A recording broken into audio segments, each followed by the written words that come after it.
Today, we're speaking with Kerry Sokalsky, president and founder of Presales Mastery, which helps B2B software companies deliver better demos to win more business. Kerry is also the co-author of the Presales Buyer Guide, the definitive source of information on vendors serving presales organizations, and he's also the founder at Sales Engineering of Toronto. Have been in pre-sales for 20 years, first 4 as an independent contributor or individual contributor, then as a sort of global pre-sales and sales enablement leader, and then the last 4 running Presales Mastery as a demo coach, really focused on up-leveling individual SEs presentation and demo skills. So have been in pre-sales for a couple decades now. What are some of your favorite tips and tricks for SEs right now? Yeah, so a couple of interesting ones. So the first that I find is really universal, independent of how much tenure or seniority or experience each SE has, is what I call the familiarity trap, which, for those familiar with the term, is my term for basically the curse of knowledge.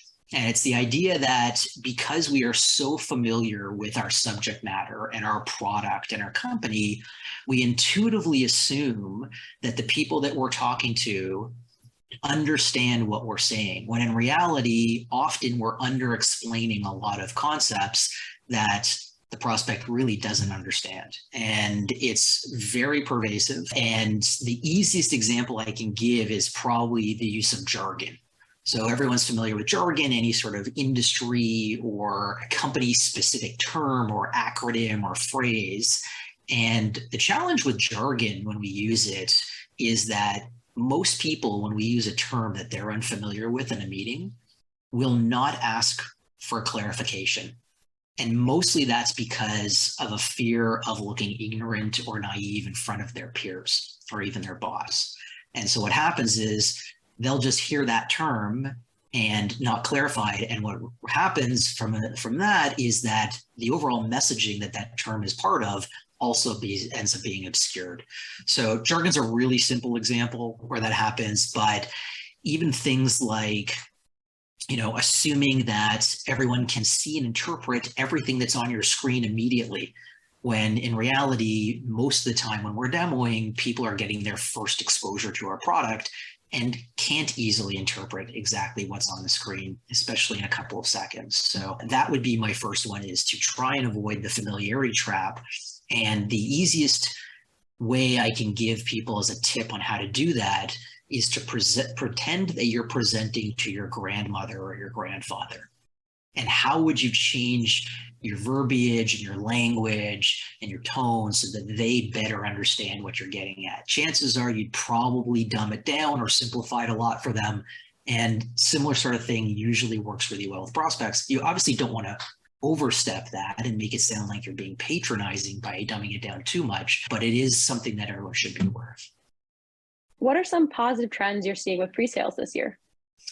So I think, and you guys can relate to this, given that you're in the space, but I've had a unique opportunity in, as you mentioned earlier, working with Chris White to co-author the Presales Buyer's Guide. And so Chris and I have become very intimate with most of the vendors in the space. I think it's an amazing trend that the adoption of tooling for pre-sales, both for individual contributors and for leaders, is starting to grow more pervasive. I think it was a slow start when these solutions started coming out a couple of years ago, in that people didn't necessarily know about them or how they could improve their teams or their performance.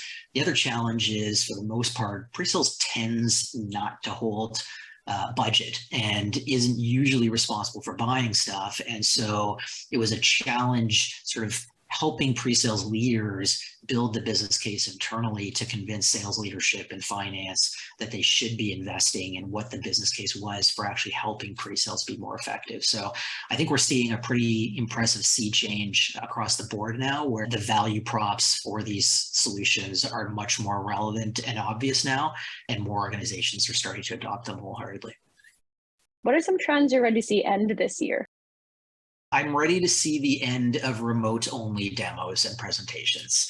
I think most of us are probably zoomed out for the most part, in that it's been sort of the exclusive method of interacting with our prospects and our customers for the last couple of years. I know a subset of organizations are now finally starting to get back into the field. I know me personally, I love being in front of prospects. It's just so much easier to read and respond to the room and individuals. It's easier to connect with people. And frankly, we're in sales. We should want to be in front of people. So I'm excited to see more of that start to get back to being sort of the norm rather than the exception.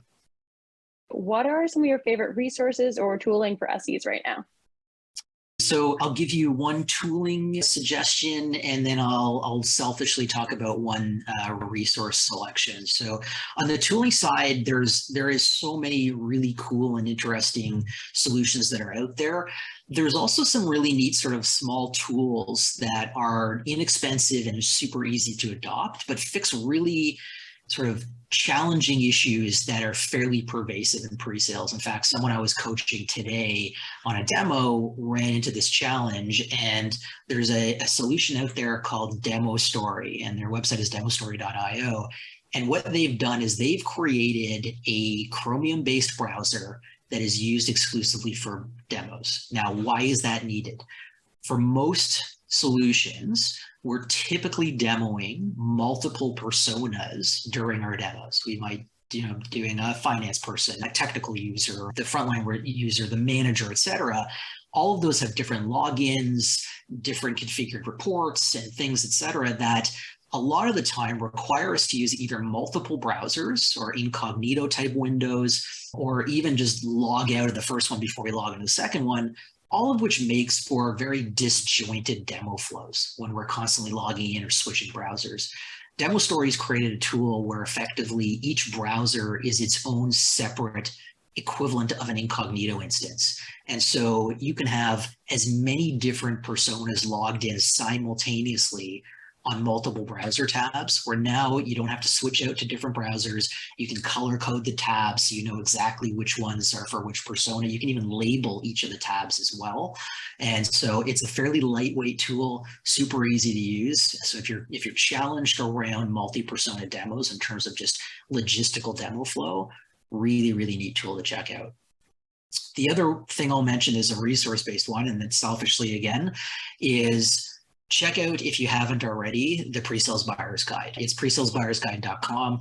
One of the things that Chris and I did in creating this guide was we really wanted to fill the gap in the market around sort of awareness and clarity of what all these amazing vendors, Nevada included, were doing and how they were helping pre-sales teams and individuals. But what we also did that might help especially pre-sales leaders better understand where they should be focusing their investment dollars and or their effort in terms of finding some tooling. We sort of decomposed the market into 5 sort of focus areas or subcategories. And we defined for each of those the specific benefits and use cases that each of those focus areas addresses. And so if you're concerned about what do I do first? Do I do demo automation? Do I do pre-sales team management? Do I do knowledge and response management? Checking out the guide will help you sort of determine and prioritize which use cases are most applicable to your business, and then based on that, which areas and which vendors you may want to explore. Last, just wanted to give you a chance to promote Presales Mastery and give a plug for anyone looking for personalized one-on-one call coaching. So as you mentioned, we basically do call coaching for demos.